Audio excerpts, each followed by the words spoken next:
दोस्तों, राघव का परिवार बहुत गरीब था, लेकिन एक चीज थी जो उनके घर की सबसे बड़ी पूंजी थी, वो थी इज्जत। राघव के पिता राम प्रसाद जी गांव के स्कूल में शिक्षक थे। तनख्वाह कम थी, लेकिन आदर्श ऊंचे। मां सीता देवी घर में बिना शिकायत के सब कुछ संभालती थीं। राघव को हमेशा अपने पिता पर गर्व था। जब कोई उन्हें गुरुजी कहकर सम्मान देता, राघव का सीना चौड़ा हो जाता।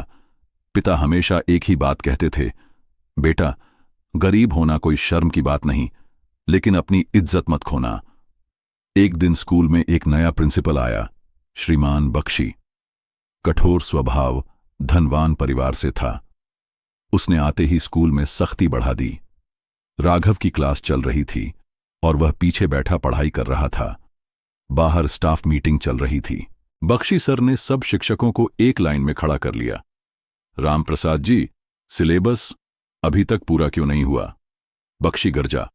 राम प्रसाद जी ने विनम्रता से जवाब दिया, सर, मैं बच्चों को रटवाने की जगह समझाना चाहता हूं, थोड़ा समय जरूर लगता है। बख्शी चीखा, आपकी ये डील हमारे स्कूल को डुबो देगी। फिर एक पल में सब कुछ बदल गया। थप्पड़, पूरे स्टाफ के सामने, बच्चों के सामने। राम प्रसाद जी का चेहरा एक ओर घूम गया। क्लास के कोने में बैठा राघव सन्न रह गया। उसने देखा, उसके पिता कुछ नहीं बोले, बस सिर झुकाकर खड़े रहे। पूरा स्कूल देख रहा था। उस रात घर में चुप्पी थी। मां ने कुछ नहीं कहा। पिता खामोश थे। राघव अपने कमरे में जाकर फूट फूट कर रोया, लेकिन तभी उसने अपनी आंखें पोंछीं और धीरे से बुदबुदाया, अब मैं कुछ ऐसा करूंगा कि मेरे बाप को कोई कभी आंख उठाकर भी नहीं देख पाएगा। अगले दिन से राघव बदल चुका था। अब वो सिर्फ पढ़ने वाला लड़का नहीं था, वो कुछ बनने वाला लड़का बन गया था। सुबह 4 बजे उठना, स्कूल के बाद कोचिंग, रात को 3 घंटे की सेल्फ स्टडी। राघव ने अपने दिन रात मेहनत में झोंक दी। वो कहता था, अब मेरी नींद से ज्यादा मेरे बाप की इज्जत जरूरी है। स्कूल के टीचर्स देखते कि एक लड़का किस जुनून में जल रहा है। वो पहले हर बात पर मुस्कुराता था, अब उसकी आंखों में एक आग थी। लेकिन रास्ता आसान नहीं था। पढ़ाई के लिए किताबें नहीं थीं। एक पुराना स्मार्टफोन था जिसमें डेटा तक खत्म हो जाता था। राघव गली में बैठकर दूसरों के वाईफाई से पढ़ाई करता था। पास वाले मेडिकल स्टूडेंट की किताबें मांगकर रटता था। कभी कभी भूखा सो जाता था, लेकिन कभी शिकायत नहीं करता। एक रात मां ने देखा, राघव छत पर लेटा है, आंखों से आंसू बह रहे हैं। मां ने पूछा, बेटा, बहुत थक गया है क्या? राघव बोला, थकता तो हूं मां, लेकिन फिर पापा का चेहरा याद आता है उस दिन, और मेरा बदन फिर से आग बन जाता है। मां की आंखें भर आईं। उस दिन उसने पहली बार बेटे के सिर पर हाथ रखते हुए कहा, जा बेटा, दुनिया तुझे नहीं, तेरे बाप को देखेगी तेरे जरिए। राघव ने 12वीं की परीक्षा में टॉप किया।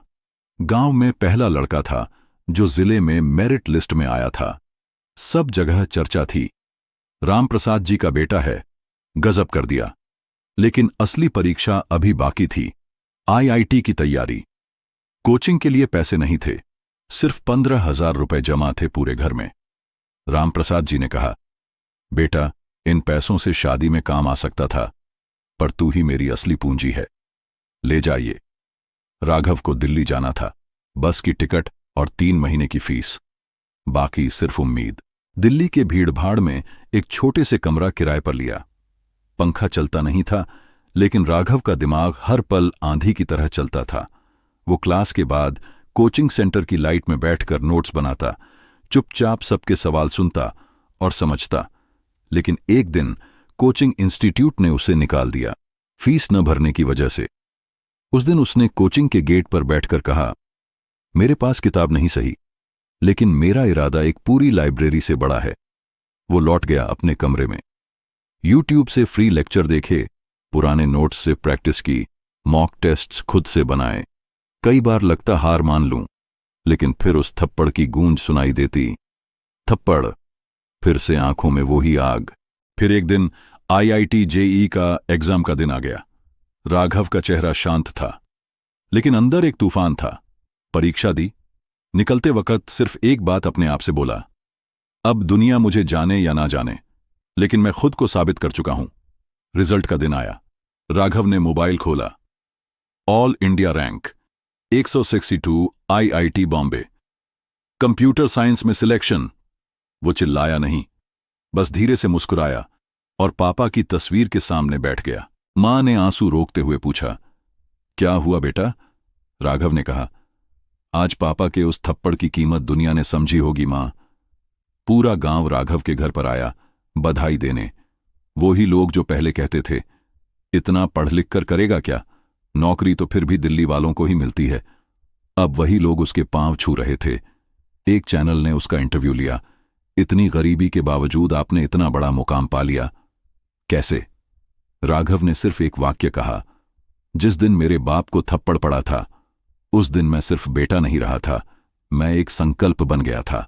4 साल बाद राघव अब एक बड़ा इंजीनियर था। गूगल जैसी कंपनी से ऑफर आया था, लेकिन उसका दिल कहीं और था। वो लौटा अपने उसी गांव में, उसी स्कूल में जहां कभी उसके बाप को थप्पड़ पड़ा था। प्रिंसिपल बख्शी अब बूढ़ा हो चुका था, अभी भी उसी कुर्सी पर बैठा था, अब उतना असरदार नहीं। राघव स्कूल के सामने खड़ा था, कोट पैंट में, हाथ में लैपटॉप और बगल में अपनी मां। बच्चे दौड़कर आए, मम्मी वो देखो, टीवी वाला भैया आया है। रामप्रसाद जी भी आंगन में खड़े थे, हक्के बक्के। राघव सीधा प्रिंसिपल ऑफिस में गया। बख्शी ने पहचाना नहीं। राघव बोला, आपको याद है रामप्रसाद मास्टर जी, जिन पर आपने थप्पड़ मारा था? बख्शी चौंका। राघव ने कहा, वो मेरे पिता हैं और आज मैं उस स्कूल को अडॉप्ट करने आया हूं। अब इस स्कूल की पूरी फंडिंग मेरी तरफ से होगी, लेकिन एक शर्त है, आपको इस्तीफा देना होगा। पूरा स्टाफ खड़ा हो गया।